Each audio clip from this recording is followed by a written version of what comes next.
All right, family. I wasn't even gonna do this today, but certain situations that plague this nation that we call great and we call the home of the brave. This nation called America. Certain things that they definitely need extra attention drawn upon them. Now you see the headline, right? 12-year-old black boy shot in the knee by SWAT, even though his hands were up. Why do I feel it necessary to point this out, man? You know, it feel like it's a losing fight to come on a platform like this and attack pretty much some shit that this platform uphold, is because they got to know that we in this fight, man.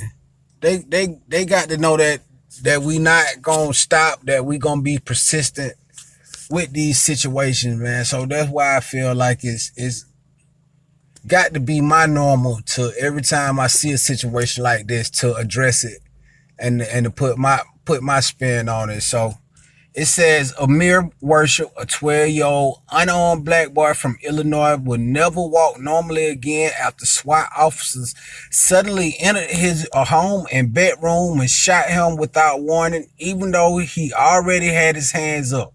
Of course, the young man, he see what's going on in society. He know that if the police is anywhere fucking around me, to put my hands up so I don't get shot. So apparently that don't work no more. But let me get a little bit deeper. On the morning of May 26th, a SWAT team executed a search warrant on Amir's family home to look for Mitchell Thurman, the live-in boyfriend of Amir's mother, who was accused of drug and gun charges. They raided the house holding automatic rifles and throwing flashbang grenades. So they looking for the mama boyfriend. Apparently the mama boyfriend is allegedly, because you never know with these motherfuckers, they trump up charges and everything, but allegedly the mama boyfriend is on some shit. So the police, they're looking for him. But of course, if he wasn't there, any black male would do, apparently, because they shot the kid, Amir, the 12-year-old. They shot him in the knee. So any black male, that must have been on the search warrant. If Thurman ain't here, then the first black male you see, we got to figure out what's going on with him. It said Amir, who was sleeping just moments before, was sitting on his bed shirtless when police officers burst into his room and shot him in the knee as he held his hands up. Let's see, I'm gonna hold that spot right there, because I want you to see. I want to look at the picture of him again. This skinny little dude, this little dude right here. This dude, he was sitting on his bed shirtless when the police came in, and they couldn't figure out a way to figure out what was going on with him without shooting him in his knee. When we got, think about it, bro. We gotta put shit in perspective. And we, even if it's the same point that you made in the last video essay that you did, I still got to say that you got serial killers say mass shooters, people that do mass killings that get stopped by restaurants on their way to getting locked up peacefully, right? Meanwhile, you got Amir, who can't hurt nobody that ain't 12 years old like him. Before you even ask him his name, you put one in his knee. And I guess that was going soft on. I guess since he was 12, you put it in his knee and not his fucking head. I guess that's the silver lining, that you didn't kill him. That's the type of silver lining that you got to look for in these situations, because it ain't no fucking silver lining. It ain't no fucking silver lining in the 12-year-old boy sitting on their bed getting shot. Life totally changed. You shot him in his fucking knee. Come on, man. There's so much more shit that just on my heart right now, but I'm gonna try to make it through this story, okay? Amir, who was sleeping just moments before, was sitting on his bed shirtless when the police officers burst into his room and shot him in the knee as he held his hands up.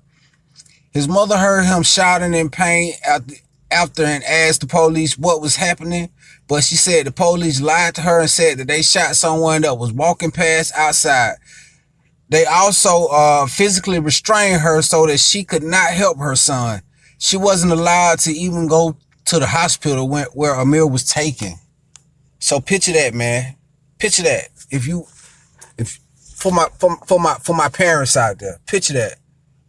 You in one room, your baby in the next room. The police, the enemy of everybody who look like you, bust in the house and shoot your baby in the knee. You hear your baby screaming, and the police tell you, "Oh nah, that's another motherfucker outside that we shot." And to make it even more police like, they don't even let you go to the fucking hospital with your baby, man. Huh? Who deserve a consequence like that? For going to sleep and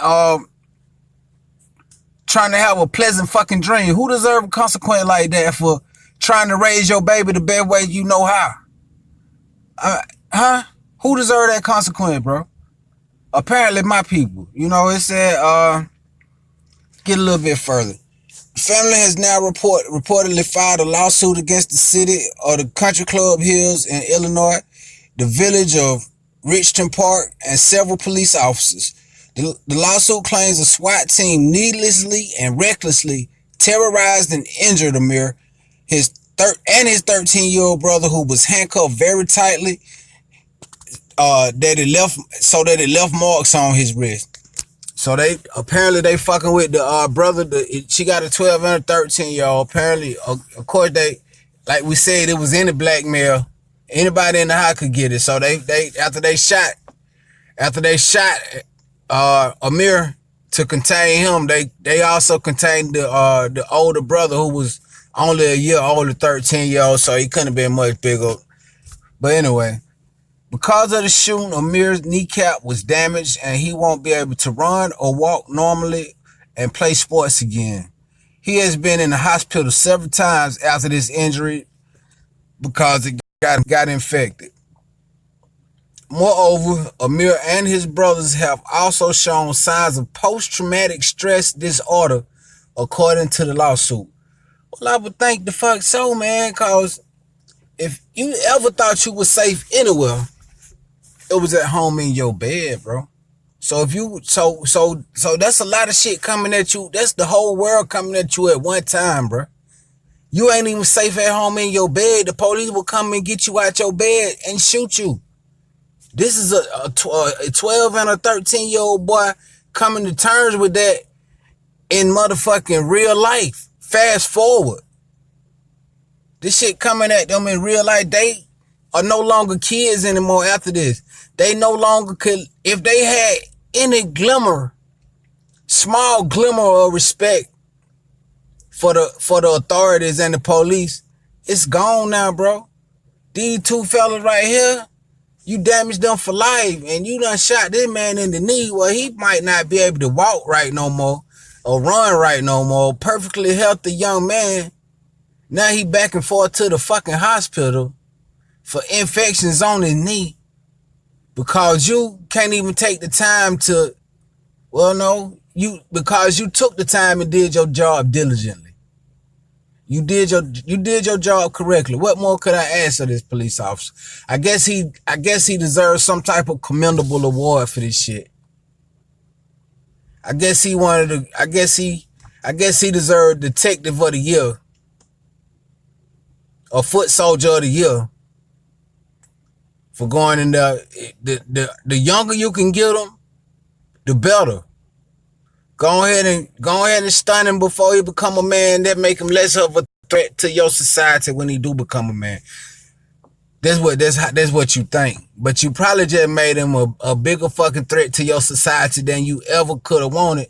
You probably done created the biggest freedom fighter that we gonna see come out of the year 2019, because he see that the type of tactics and strategies and fucked up ways that y'all move around.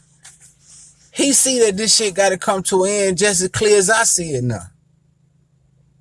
So With every situation, it's gonna be a learning situation and a teaching situation, and what we learning and what we passing on to our people is this shit gotta change, man.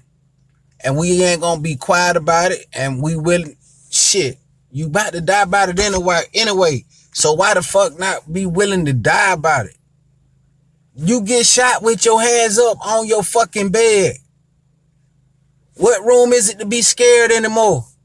A field tactic ain't shit no more when you ain't got shit to be scared for no more, cause everything lead to a fucked up situation. No, the hell with being scared. I die for it. But guess what? With you knowing that I'm willing to die for it, that means you know that I'm willing to kill for it. That's what that mean. That's exactly what that mean. If I'm willing to die for it, and you know that, then you know if you perceive that I don't give a fuck about my life, cause you don't give a fuck about my life. But if you understand that I'm willing to give my life up for this shit, to change this shit. So if I'm willing to give my life up to change this shit, I'm willing to give your life up to change this shit too. Huh? I feel strongly about the situation, man. The family is suing for damages in excess of $50,000. Not a fucking enough. But let me read it. The family is suing for damages in excess of $50,000, alleging negligence, willful and wanton conduct, assault, battery, false arrest, and imprisonment, and emotional distress. So I'm gonna read that one more time, cause they should be suing for way more than $50,000 in my fucking viewpoint, cause ain't no telling you took a big chunk of that man's future away from him. So it say the family, they suing for $50,000. They alleging negligence, willful and wanton conduct, assault, battery, false arrest, and imprisonment, and emotional distress. They deserve whatever they ask for, cause they definitely been through all of those situations that were duly noted just then. It says there's a silent epidemic of trauma being perpetuated upon the children and the families of color by Chicago and South suburban police barreling into the wrong homes, handcuffing innocent adults, holding guns on children, handcuffing children, trashing their homes, refusing to show warrants, and screaming dehumanizing commands, said Al Hofeld Jr., the family's lawyer. Now children are being shot in their beds. So that's a pretty powerful fucking statement.